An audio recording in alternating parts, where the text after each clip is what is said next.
보통 사람들은 이렇게 생각합니다. 큰 소리가 나지 않으면 아무 문제가 없는 거라고요. 저녁 식탁에 앉아 각자 밥을 먹습니다. 숟가락 부딪히는 소리만 달그락거리고 한 사람은 스마트폰 화면을 쓱쓱 넘기고 있고 다른 한 사람은 텔레비전 뉴스만 멍하니 바라봅니다. 욕설이 오가지도 않고 접시가 깨지지도 않았습니다. 겉으로 보기엔 아주 평화로운 저녁 식사 시간이죠. 그런데 정말 그럴까요? 지금 이 두 사람 정말 괜찮은 걸까요? 혹시 여러분도 지금 이런 고요함 속에 계시진 않나요? 싸우지 않으니까 우리는 사이가 좋은 거라고 그렇게 스스로를 다독이고 계시진 않나요? 사실은 그 조용함이 고함치는 소리보다 더 무서운 신호일 수도 있습니다. 오늘은 아무런 소리 없이 마치 모래성처럼 스르르 무너지는 관계에 대해 이야기해보려 합니다. 왜 우리는 싸우지도 않았는데 어느 날 갑자기 남보다 못한 사이가 되어버리는 걸까요? 그 진짜 이유가 무엇인지 지금부터 하나씩 들여다보겠습니다. 여러분의 잘못이라고 말하려는 게 아닙니다. 우리는 어릴 때부터 그렇게 배웠거든요. 싸우는 건 나쁜 거라고요. 참는 게 이기는 거라고요.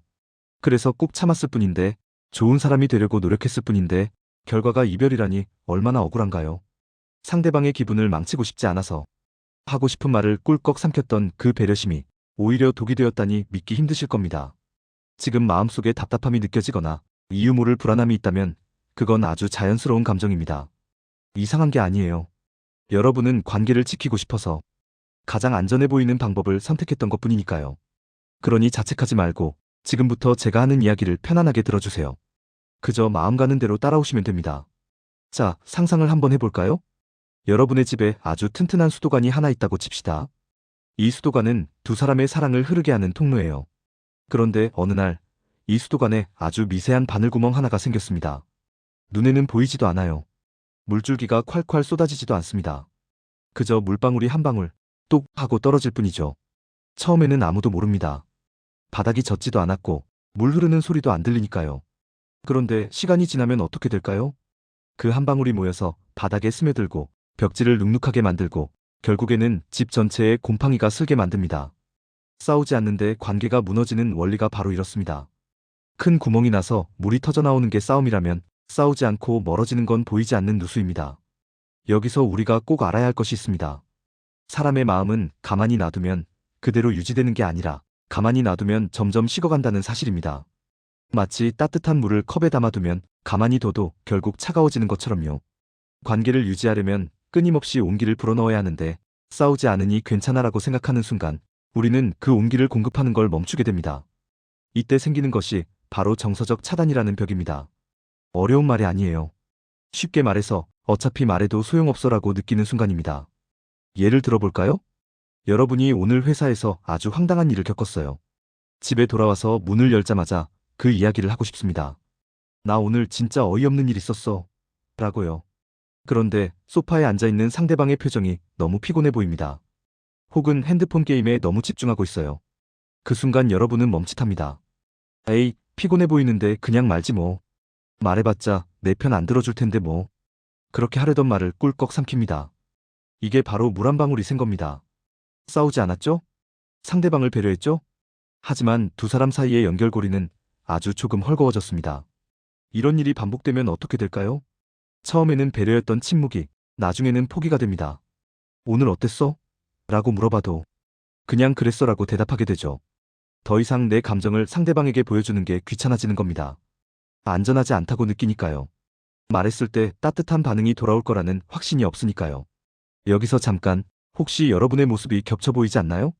지금부터 제가 하는 말 중에 몇 가지나 해당되는지 한번 마음속으로 세어보세요. 첫째, 함께 차를 타고 가는데 라디오 소리만 들립니다. 창밖 풍경이 예뻐도 재미있는 간판을 봐도 굳이 옆 사람에게 적어봐라고 말하지 않습니다. 그냥 혼자 보고 맙니다. 둘째, 맛있는 걸 먹을 때 상대방 생각이 덜 납니다. 예전에는 이거 진짜 맛있다. 다음에 같이 와야지 했는데 이제는 그냥 맛있네 하고 끝납니다. 상대방의 반응이 궁금하지 않게 된 거죠. 셋째, 상대방이 한숨을 쉬어도 이유를 묻지 않습니다. 예전 같으면 무슨 일 있어? 하고 달려갔을 텐데 이제는 또 시작이네 하거나 건드리면 피곤해지니까 모른 척해야지 하고 슬쩍 자리를 피합니다. 넷째, 잠자리에 누워서 각자 등을 돌리고 핸드폰만 봅니다. 같은 이불을 덮고 있지만 마음의 거리는 서울과 부산보다 멉니다. 그러면서 생각하죠. 오늘은 별일 없이 지나갔네. 다행이다. 어떠신가요? 이건 누군가를 비난하려는 게 아닙니다. 많은 커플들이, 많은 부부들이 겪는 아주 흔한 과정입니다. 우리는 학교에서 국어도 배우고 수학도 배웠지만 마음이 식어갈 때 다시 배우는 법은 배우지 못했으니까요. 사람들은 보통 여기서 갈림길에 섭니다. 대부분의 사람들은 왼쪽 길을 선택해요. 어떤 길이냐면 익숙함의 늪으로 가는 길입니다. 오래 만나면 다 그렇지 뭐. 결혼 생활이 다 그런 거 아니겠어? 가족끼리 무슨 닭살 돋게 대화를 해. 이렇게 스스로 최면을 걸며 그 상태를 견딥니다. 이 길의 끝은 어디일까요? 둘 중 한 사람이 더 이상 견딜 수 없어서 떠나거나 함께 있어도 남보다 못한 사이가 되어 평생 외로움을 느끼며 사는 것입니다. 하지만 다른 길을 선택하는 사람들도 있습니다. 오른쪽 길이죠. 이들은 불편한 문을 엽니다. 아무 일도 없는 척 덮어두는 게 아니라 먼지가 쌓인 그곳을 들추어내는 용기를 냅니다. 우리 요즘 좀 조용하지 않아? 라고 묻는 길입니다. 이 오른쪽 길로 가는 게 말처럼 쉽지는 않아요. 긁어 부스럼을 만드는 것 같거든요. 괜히 잘 지내고 있는데 문제 삼는 것 같아 두렵기도 합니다. 하지만 기억하세요. 먼지는 가만히 둔다고 사라지지 않습니다. 계속 쌓여서 숨을 막히게 할 뿐이죠. 창문을 열고 환기를 시켜야 먼지가 나갑니다. 환기를 시키려면 닫혀있던 창문을 여는 수고가 필요합니다. 그렇다면 당장 오늘부터 우리는 무엇을 해야 할까요? 갑자기 우리 대화 좀 해라고 정색하고 말하면 상대방은 겁을 먹거나 방어적으로 나옵니다. 또 왜 그래? 라는 반응이 나오기 쉽죠. 그래서 아주 작고 쉽고 상대방도 모르게 스며드는 방법들을 알려드릴게요. 오늘이나 내일 딱 하나만 골라서 해보세요. 첫 번째 방법은 날씨 공유하기가 아니라 기분 공유하기입니다. 보통 퇴근하고 만나면 오늘 뭐 했어? 밥 먹었어? 이런 사실만 묻죠. 이걸 아주 살짝만 비틀어 보세요.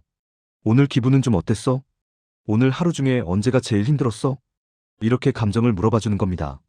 상대방이 그냥 그랬어라고 해도 실망하지 말고 그랬구나. 나는 오늘 점심 먹을 때 내 생각이 났어라고 내 감정을 먼저 툭 던져보세요.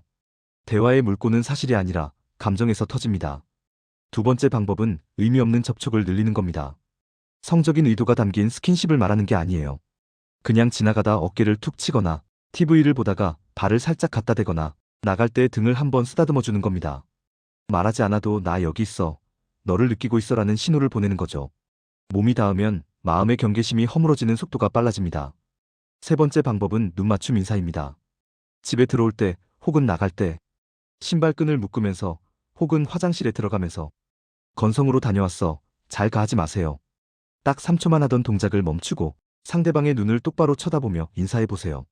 그 짧은 3초가 상대방에게는 내가 이 사람에게 중요한 존재구나라는 느낌을 줍니다. 존재감을 확인시켜주는 것, 그게 바로 사랑을 유지하는 최고의 연료입니다. 네 번째는 사소한 감탄입니다. 연애 초반에는 별것 아닌 일에도 아, 진짜? 하고 반응했었죠. 지금은 무덤덤하실 겁니다. 억지로라도 조금 과장해서 반응해보세요. 상대방이 물을 따라주면 오, 땡큐 하고 밝게 말하거나 상대방이 무거운 걸 들면 와, 힘 좋은데? 하고 웃어주세요. 작은 칭찬과 감탄이 집안의 공기를 바꿉니다. 무거웠던 공기가 가벼워지면 그제야 속에 있던 말들도 둥둥 떠올라 밖으로 나올 수 있게 됩니다. 이 행동들이 별거 아닌 것 같아 보이나요? 맞습니다. 별거 아닙니다. 하지만 앞서 말씀드렸던 물방울 기억나시나요? 똑 떨어지는 물방울이 집을 무너뜨리기도 하지만 반대로 똑 떨어지는 물방울이 바위를 뚫기도 합니다. 여러분이 오늘 건네는 따뜻한 눈빛 한 번, 다정한 말투 한마디가 말라비틀어진 관계의 뿌리를 다시 적시는 단비가 될 수 있습니다. 싸우지 않는 것이 목표가 되어서는 안 됩니다. 관계의 목표는 평화가 아니라 연결이어야 합니다. 아무 소리도 안 나는 적막한 집보다는 가끔은 투닥거려도 서로의 온기가 느껴지는 집이 낫습니다. 서로에게 아무런 기대도 하지 않아서 생기는 평화는 죽어있는 평화나 다름없으니까요. 오늘 이야기를 정리해보겠습니다. 싸우지 않아도 관계가 무너지는 진짜 이유는 큰 사건 때문이 아니라 서로의 감정을 궁금해하지 않는 무관심과 내 마음을 보여줘도 받아들여지지 않을 거라는 체념 때문입니다. 소리 없이 쌓이는 먼지가 가장 무서운 법이죠. 그 먼지를 털어내는 건 거창한 이벤트가 아닙니다. 눈 한번 마주치기, 기분 물어봐주기 같은 아주 사소한 관심들이 빗자루가 되어 먼지를 쓸어냅니다. 지금 이 영상을 보고 계신 여러분, 오늘 하루 내 옆에 있는 그 사람의 표정을 자세히 들여다본 적이 있나요? 스마트폰 화면 말고, TV 화면 말고 그 사람의 눈동자를 마지막으로 본 게 언제인가요? 생각이 잘 안 난다면 지금이 기회입니다. 오늘 집에 들어가서 혹은 지금 당장 문자로 딱 한마디만 건네보세요. 오늘 하루 고생 많았지? 라고요. 그 한마디가 꽉 막혀있던 수도관을 뚫어줄지도 모릅니다. 여러분은 어떤 순간에 우리 사이가 좀 멀어졌구나 라고 느끼셨나요? 아니면 어떤 사소한 행동 덕분에 아직 우리가 사랑하고 있구나 라고 느끼셨나요? 댓글로 여러분의 이야기를 들려주세요. 정답은 없습니다. 여러분의 소소한 일상이 누군가에게는 큰 위로와 힌트가 될 수 있습니다. 앞으로도 우리는 이렇게 사람 마음속에 숨겨진 이야기들을 계속 나누게 될 겁니다. 혼자 고민하지 말고 종종 들러서 마음의 짐을 내려놓고 가세요. 다음 영상에서도 여러분의 마음을 시원하게 긁어주는 이야기로 찾아오겠습니다. 그때까지 부디 서로의 눈을 바라보는 따뜻한 시간 보내시길 바랍니다. 들어주셔서 감사합니다.